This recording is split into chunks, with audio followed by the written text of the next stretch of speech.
anime koje možete pogledati za jedno veče. Terror in Resonance je thriller anime serija koja prati dvojicu tinejdžera terorista u modernom Tokiju dok postavljaju zagonetke i eksplozije. Što znači, sakriju bombu, stave retardirane maske i kažu kroz zagonetku gdje je bomba. A ako je ljudi ne pronađu...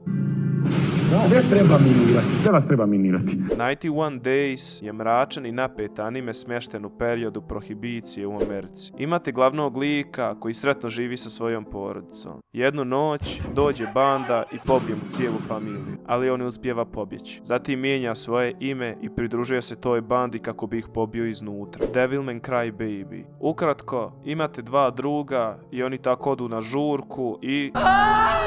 Glavni lik, Akira Fudo, postaje Devilman nakon što se združi sa demonom i stavlja na kocku svoju ljudskost dok se bori protiv demonske invazije. To je to od ovih preporuka, a ovo su bili